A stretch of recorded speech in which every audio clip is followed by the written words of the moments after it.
and one of the chief assistants, Mark Khalil from the state attorney's office, to announce the arrests of Anthony Trotter and Javon Brown. Both were arrested on 2 counts of attempted murder on September 26th and October 2nd, respectively, stemming from an incident that occurred on September 20th.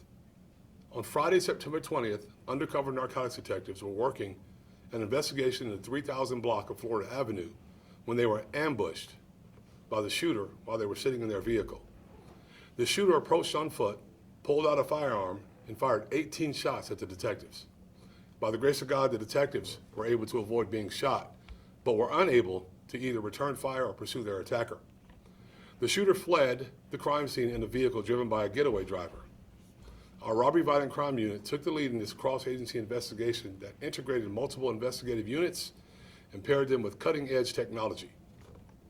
Our GAIN unit, Community Problem Response Unit, SWAT unit, Computer Forensics Unit, Real-Time Crime Center, and Crime Analysis Unit worked collaboratively to quickly and efficiently identify the perpetrators of these heinous crimes. Moreover, prosecutors from the state attorney's office partnered with our detectives at the beginning of this investigation to provide legal support. Because I want to maintain the integrity of our investigative tools, I will not share the specifics of what was used to identify Brown and Trotter. However, I will share that within days of the ambush, Brown was identified as a shooter and Trotter was identified as a getaway driver, and detectives were able to gather the requisite evidence to arrest both subjects. Now I'll share with you some video footage gathered in the area of the crime scene and of Brown and Trotter's arrests.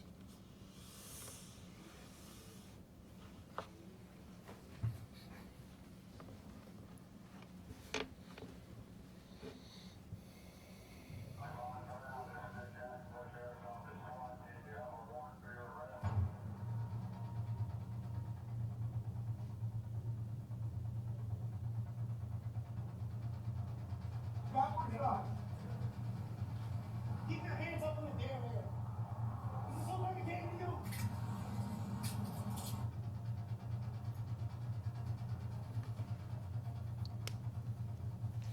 One, you want to know why it happened. 2, you're grateful and thankful that they weren't wounded, critically wounded, by such a reckless situation. Now you want to catch the individual responsible. Put him in front of the justice system where he can answer for what he or she has done.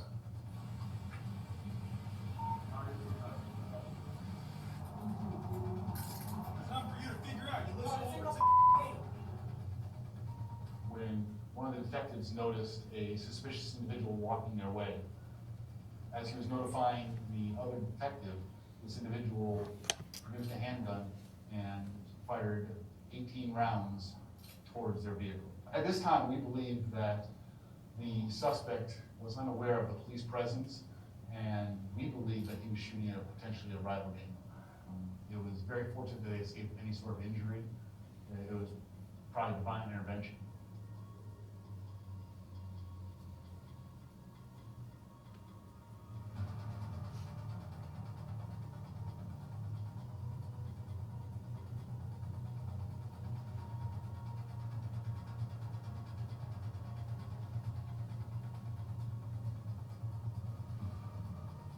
Don't shoot at people, and definitely don't shoot at the police. We're not going to put up with it.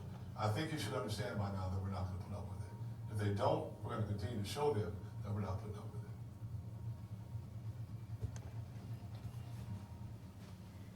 So the circumstances of the shooting evidence the daily dangers officers face every day. Undercover detectives face particular dangers as they work to stop the flow of dangerous drugs and poisons that both injure our citizens through addiction and fuel violence in our community.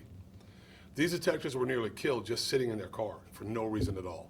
There was no engagement before the gunfire, no provocation of any kind. Police officers willingly vow to protect the community over their own lives, and we accept the risk of that injury and death when we take our oaths.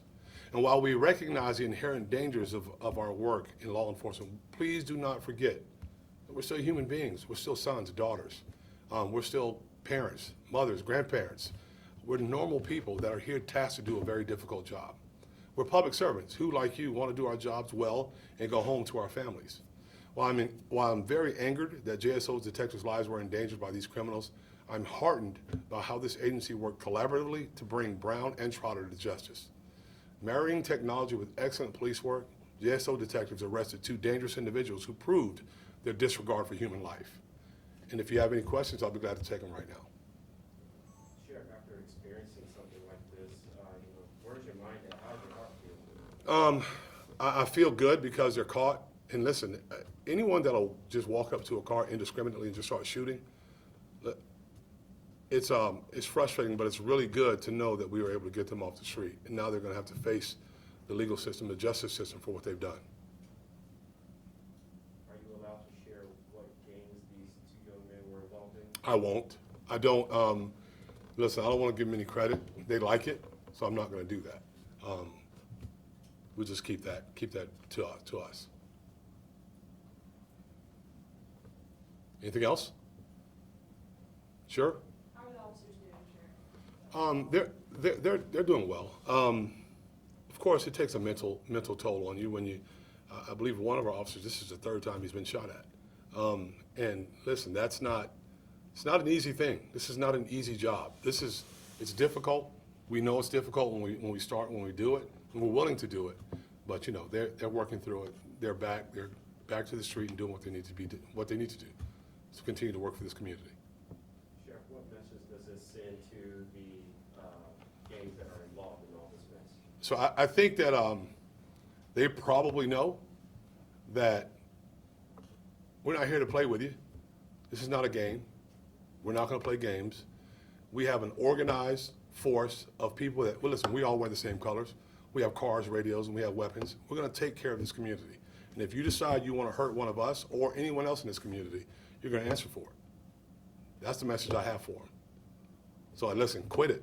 Stop. Go do something else. Go live somewhere else. Just don't do it in Jacksonville. All right? Thank y'all. Appreciate it. Thank you, Sheriff.